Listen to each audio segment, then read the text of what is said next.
Hi friends, new सर्वोत्तम agriculture academy में आपका स्वागत है। मैं मुलायम यादव आज बॉटनी का बहुत इंटरेस्टिंग टॉपिक लेकर आया हूं। आज के इस लेक्चर में हम लोग परागण के बारे में पढ़ेंगे।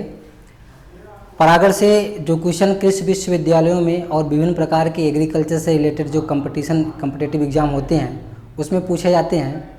वो या तो क्वेश्चन पूछा जाता है किस फसल में किस प्रकार का परागण होता है या किसके द्वारा होने वाले परागण को क्या कहते हैं। इसके साथ साथ में परागण के कुछ शब्दावली हैं, उनके बारे में हम लोग डिस्कशन करेंगे। तो सबसे पहले आप जो यहाँ पे परागण के प्रकार कुछ दिखाए गए हैं, आप इसको स्क्रीनशॉट ले लेंगे या कॉपी में इसको सबसे पहले आप लिख लेंगे। तो हम लोग शुरुआत करते हैं परागण की। सबसे पहले परागण की परिभाषा। आप लोगों को पता होगा कि जो परागकण है वह परागकोश में बनता है और जो बीज है वह अंडाशय में बनता है। बिना निषेचन के बीज और फल नहीं बनते, वो अलग केस है। कभी कभी बिना निषेचन के फल बन जाते हैं और बीज भी बन जाते हैं, लेकिन इन दोनों का जो आपस में सामंजस्य है, परागकण परागकोश में बनते हैं और वो स्टिग्मा तक पहुंचते हैं। हमने इसके पहले पुष्प पढ़ाया है, पुष्प का स्टिग्मा आपको बताया हुआ है। तो आपको बस परिभाषा में क्या लिखना है, परागकणों का सक्रिय वर्तिकाग्र तक पहुंचना। परागकणों का सक्रिय वर्तिकाग्र तक पहुंचना क्या कहलाता है, परागण कहलाता है। सपोज करिए ये हमारा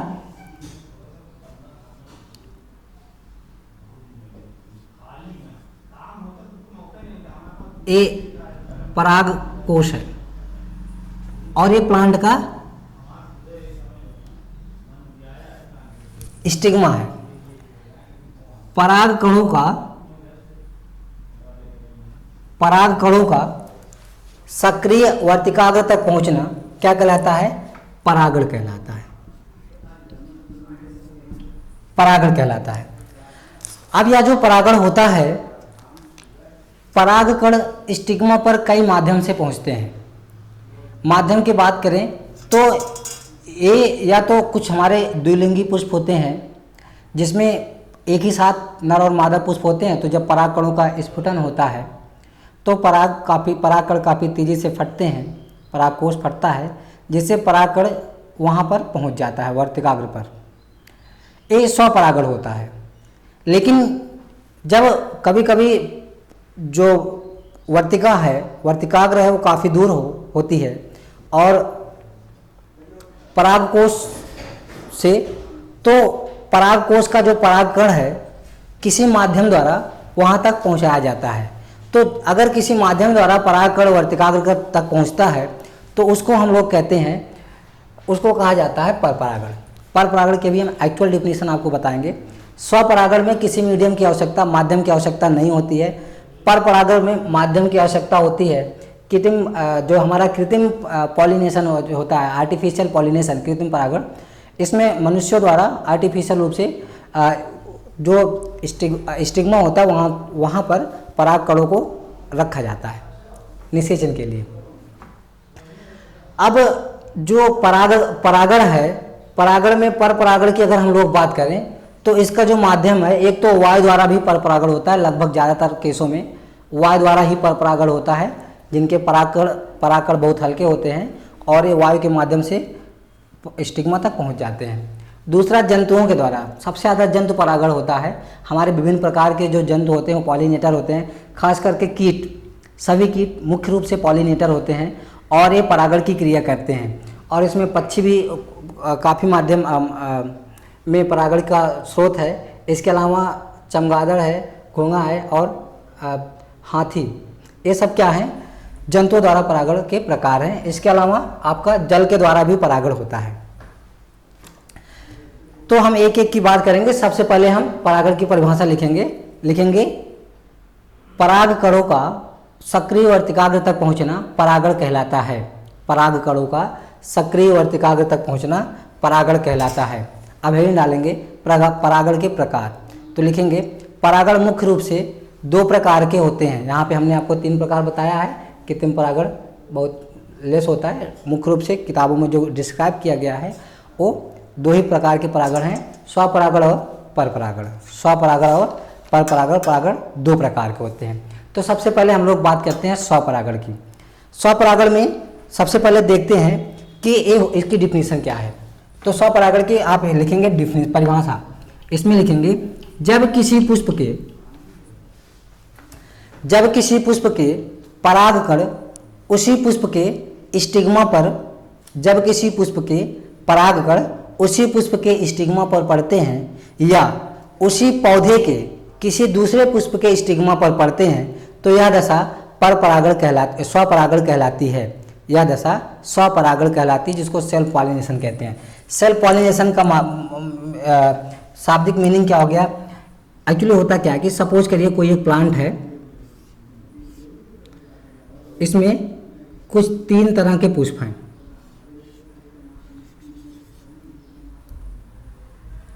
अब सपोज करिए 2 ही तरह के पुष्प हैं।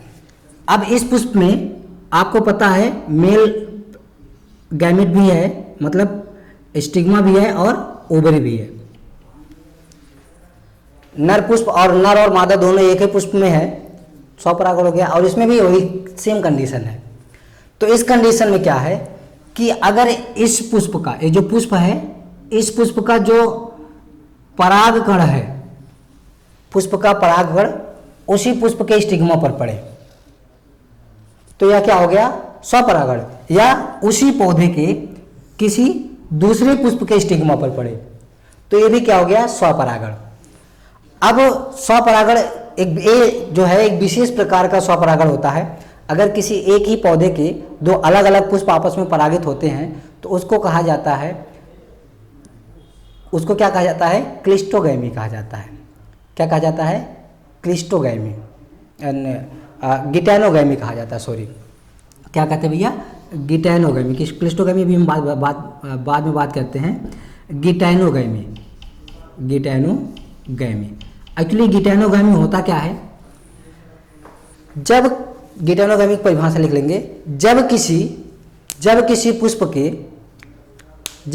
पौधे के 2 अलग अलग पुष्प आपस में परागित होते हैं तो यह दशा क्या कहलाती है? गिटैनोगैमी। या किसी एक ही पौधे के आपस के जो पुष्प होते हैं जब एक दूसरे को परागित करते हैं तो यह दशा क्या कहलाती है? गिटैनोगैमी कहलाती है। क्या कहलाती है? गिटैनोगैमी कहलाती है।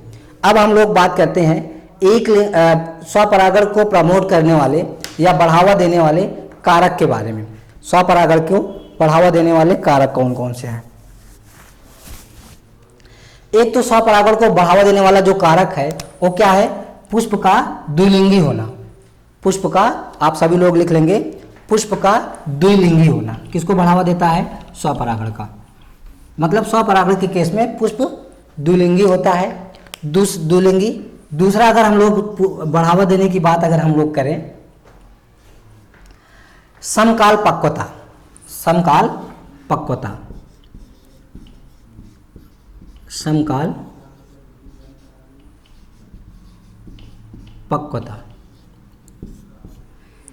समकाल पक्वता में जिसको हम लोग कहते हैं होमोगैमी।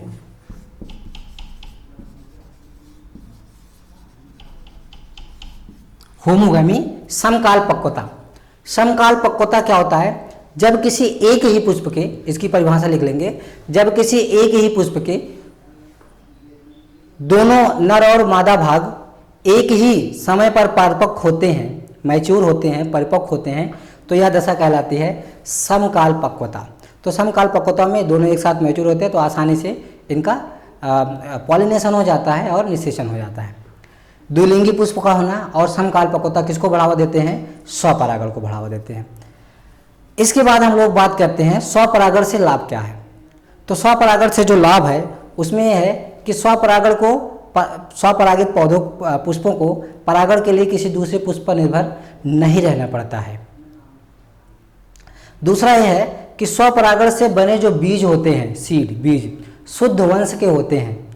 शुद्ध वंश के बीज हमको प्राप्त होते हैं। इसके अलावा अगर हम बात करें स्वपरागण से लाभ की, तो स्वपरागित जो पौधे होते हैं उनकी जो सेटिंग बीज बनने की होती है वो सबसे अधिक होती है, अधिक मात्रा में सीड की सेटिंग होती है स्वपरागित पौधों में।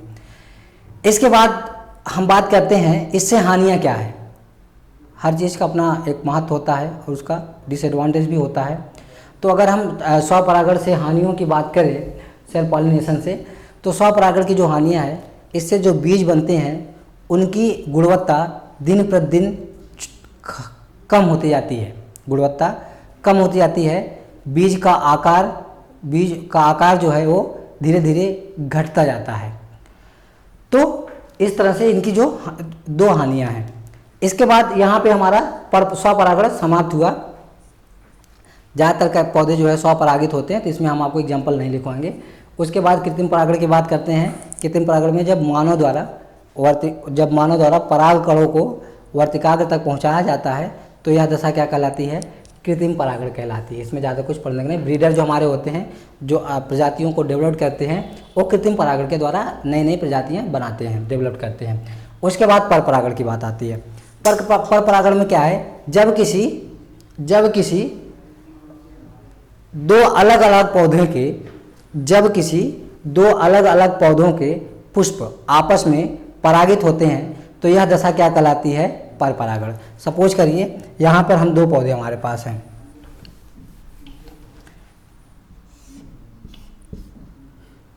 ये दो पौधे हैं,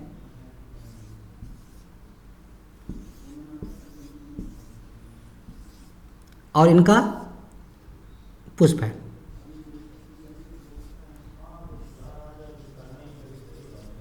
इन दोनों पौधों का ये पुष्प है। अब ये आपस में अगर परागित होते हैं तो इस क्रिया को क्या कहते हैं? पुष्प तो पौधे तो अलग अलग हो गए, तो इस क्रिया को क्या कहते हैं? इसको हम कहेंगे पर परागण। जब दो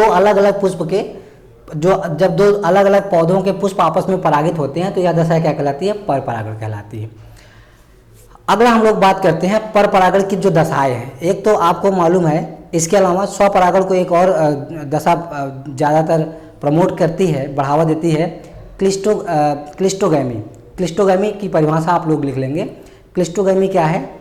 जब किसी पुष्प में बिना पुष्प के खिले ही परागण की क्रिया हो जाए तो यह दशा क्या कहलाती है? क्लिस्टोगैमी कहलाती है। स्वपरागण में आता है। स्वपरागण को ही प्रमोट करता, बढ़ावा देता है।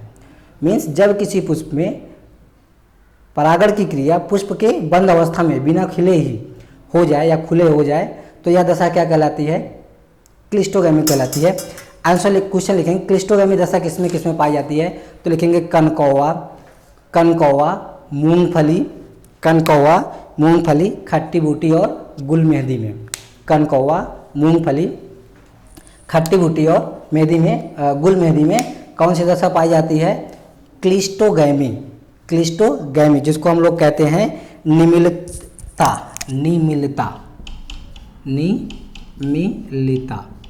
निमिलिता या क्लिस्टोगैमी दशा पाई जाती है। आपको याद रखना होगा कनकौवा, मूंगफली, खट्टी बूटी और गुल मेहंदी में। ये जो एग्जाम्पल है, आप एग्जाम्पल जरूर याद रखेंगे। क्वेश्चन मूंगफली में पूछा जाता है कि मूंगफली में क्लिस्टोगैमी किस में पाई जाती है, तो ऑप्शन में जनरली मूंगफली दे दिया जाता है, मूंगफली आता है जनरली। तो आप इसको याद रखेंगे। क्लिस्टोगैमी दशा, इसका मतलब क्या हुआ? मूंगफली में कौन सा परागण होगा? मूंगफली में स्वपरागण होता है। किसके कारण? क्लिस्टोगैमी। एक होती है चैज़्मोगैमी कंडीशन। चैज़्मोगैमी में क्या होता है कि पुष्प में बंद अवस्था में ही निषेचन होगा, परागण होगा। पुष्प में बंद अवस्था में ही परागण हो जाता है, लेकिन परागण के तुरंत बाद पुष्प खिल जाते हैं। तो इसको हम क्या कहते हैं? इस दशा को हम क्या कहेंगे? इसको हम चैज़्मोगैमी कहेंगे।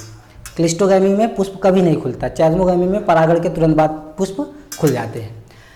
अब जो हमारा पर परागण, इसको प्रमोट करने वाले जो कारक हैं, स्वबंधता का मतलब होता है कि जब किसी पुष्प का परागकण उसी के स्टिग्मा पर अंकुरित नहीं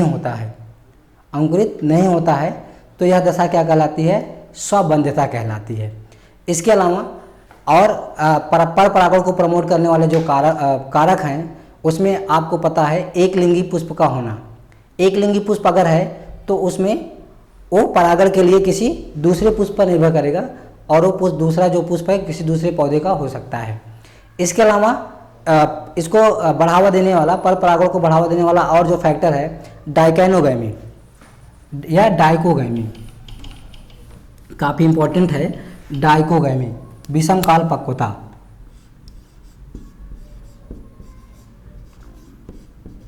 विषम काल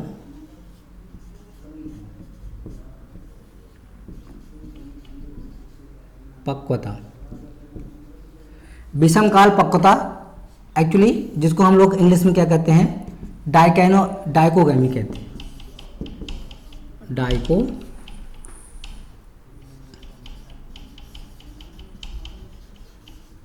डाइकोगैमी कहते हैं या विषम काल पक्वता। डाइकोगैमी होता क्या है कि जब किसी एक ही पुष्प के नर और मादा जो पुष्प होते हैं, भाग होते हैं, जब किसी एक ही पुष्प के नर और मादा भाग अलग अलग समय पर परिपक्व हों तो यह कहलाती है विषम काल पक्वता। जैसे उसमें समकाल पक्वता था, एक ही समय में परिपक्व होते थे स्वपरागण में, पर परागण में क्या हो गया, विषम काल पक्वता। जब किसी एक ही पुष्प के नर और मादा भाग अलग अलग समय पर परिपक्व होते हैं तो यह कहलाती है विषम काल पक्वता, डाइकोगैमी। ये दो प्रकार की होती है, प्रोटेंड्री और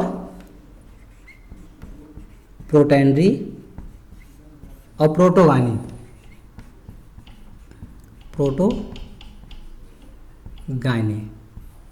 प्रोटेंड्री और प्रोटोगानी। प्रोटेंड्री जब किसी पुष्प के नर भाग, जब किसी पुष्प का नर पार्ट, नर चक्र जो है, जैसे मतलब क्या कहते हैं उसको, पराग पुंकेसर, मादा भाग से पहले परिपक्व हो जाता है तो यह दशा क्या कहलाती है, प्रोटेंड्री कहलाती है।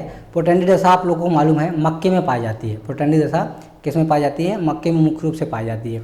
इसके बाद कुछ जंतुओं में भी पाई जाती है, जैसे हमारा टीनिया भी है, टीनिया प्रोटेंड्री है, और इसके साथ साथ केचुआ भी प्रोटेंड्री होता है, और इसमें मक्का।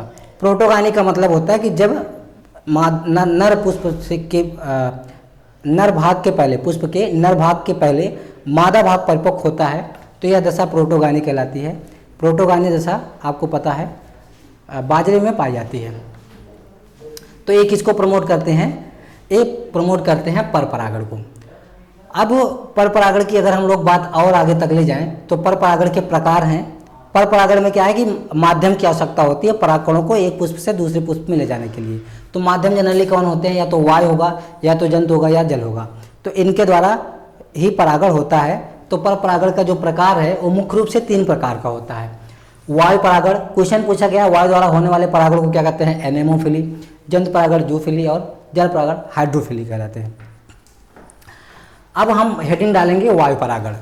वायु परागण की बात अगर हम लोग करें, वायु द्वारा होने वाले परागण को वायु परागण कहा जाता है। वायु द्वारा होने वाले परागण को क्या कहते हैं, वायु परागण कहते हैं। वायु परागण मुख्य रूप से वायु परागित पौधों के परागकण हल्के एवं अधिक मात्रा में उत्पन्न होते हैं, हल्के एवं अधिक मात्रा में उत्पन्न होते हैं। इसके अलावा वायु द्वारा परागण होने जो होता है वो वायु द्वारा परागण लिख लेंगे, मक्का में मुख्य रूप से होता है। मक्का और रूमेक्स, मक्का और रूमेक्स में वायु द्वारा परागण होता है। मक्का और रूमेक्स, मक्का एवं रूमेक्स में वायु द्वारा परागण होता है। उसके बाद हम लोग जंतुओं के द्वारा होने वाले परागण की बात करेंगे। जंतु परागण वास्तव में, अच्छा एक क्वेश्चन और पूछाता है कि पंखयुक्त परागकण किस पौधे में पाया जाता है। तो पंखयुक्त परागकण पाया जाता है किसमें, चीड़ में, चीड़ में पाया जाता है। तो इसका मतलब क्या हुआ, वायु द्वारा परागण चीड़ में भी होता है। तो पंखयुक्त परागण किसमें पाए जाते हैं, चीड़ में पाए जाते हैं, जिसको हम इंग्लिश में क्या कहते हैं, पाइनस कहते हैं। अगली बात हम लोग करते हैं जंतु परागण की। इसमें लिखेंगे जंतुओं द्वारा होने वाले परागण को जंतु परागण कहा जाता है। जंतुओं द्वारा होने वाले परागण को जंतु परागण कहा जाता है। अब इसमें एक तो कीटों द्वारा परागण होता है, दूसरा पक्षी द्वारा, चमगादड़ द्वारा, घोंघा द्वारा परागण होता है। कीटों द्वारा परागण में आपको पता है, जब अगर कीट द्वारा परागण होता है तो उसको कहते हैं एंटोमोफिली, याद रखेंगे। पक्षियों द्वारा परागण को ऑर्निथोफिली, चमगादड़ द्वारा परागण को क्रिप्टेरिफिली, क्रिप्टेरिफिली, और घोंघा द्वारा होने वाले परागण को मैं लाइकोफिली और हाथी परागण होता है। हाथी परागण आपको मालूम है, जो सबसे बड़ा पुष्प है हमारा रेफ्लेशिया, रेफ्लेशिया में हाथी द्वारा परागण होता है, रेफ्लेशिया में हाथी द्वारा। अब ये जो कीट परागण है, जैसे मधुमक्खी, मधुमक्खी से भी आप लोगों को पता होगा मधुमक्खियों द्वारा परागण होता है। तो आप हेडिंग डालेंगे मधुमक्खी द्वारा परागण, कीट परागण में, तो इसमें लिखेंगे orchids, orchids, bougainvillea, bougainvillea, orchids और बोगेनविलिया द्वारा। तंबाकू शलभ द्वारा परागण होता है, तंबाकू, धतूरा और युक्का में, तंबाकू, धतूरा और युक्का में। और बर्र द्वारा परागण होता है अंजीर में, अंजीर। और वायु द्वारा शलभ द्वारा परागण तंबाकू, तंबाकू, युक्का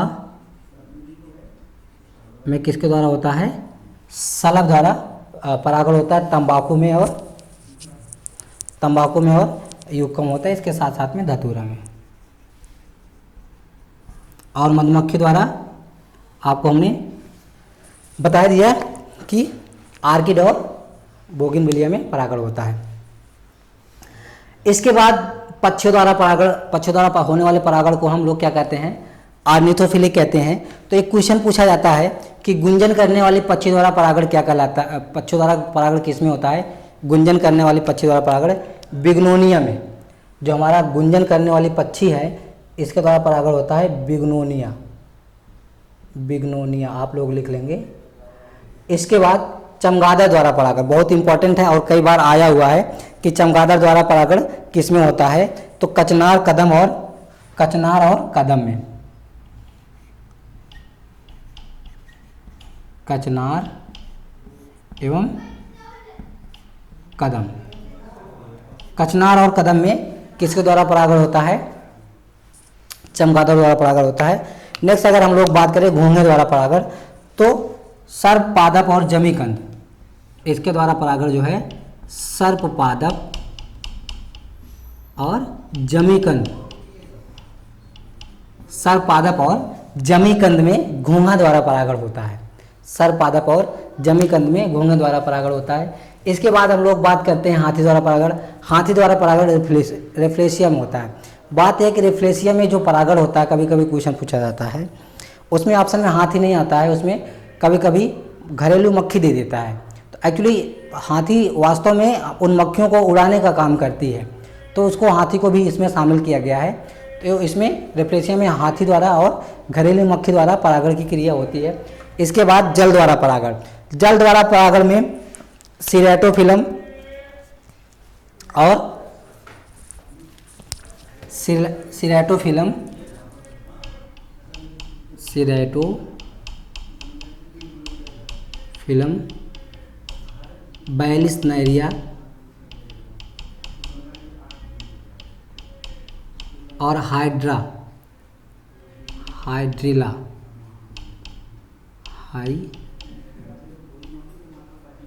हाइड्रिला में,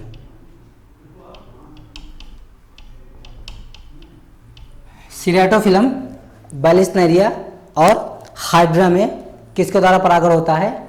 जल द्वारा परागण होता है। जल द्वारा होने वाले परागण को हम लोग क्या कहते हैं? हाइड्रोफिली कहते हैं। इसके साथ साथ में अगर हम लोग बात करें कि आपको मालूम है जो हमारा नारियल है, बहुत सारे किताबों में लिखा है कि नारियल में किसके द्वारा परागण होता है। नारियल में एक्चुअली जो परागण होता है वो मुख्य रूप से वायु द्वारा होता है, लेकिन नारियल का उसको डिस्पर्सन जिसको कहते हैं हम लोग, जो नारियल है जब प्लांट से टूटता है तो पानी में गिरता है, उसके द्वारा वो दूर तक बह जाता है, तो वो अलग चीज़ है। लेकिन नारियल में परागण वायु द्वारा ही मुख्य रूप से होता है। तो इस तरह से हमारा परागण का जो चैप्टर है यहाँ पे वो समाप्त हुआ। ओके, आज के लिए बस इतना ही, धन्यवाद।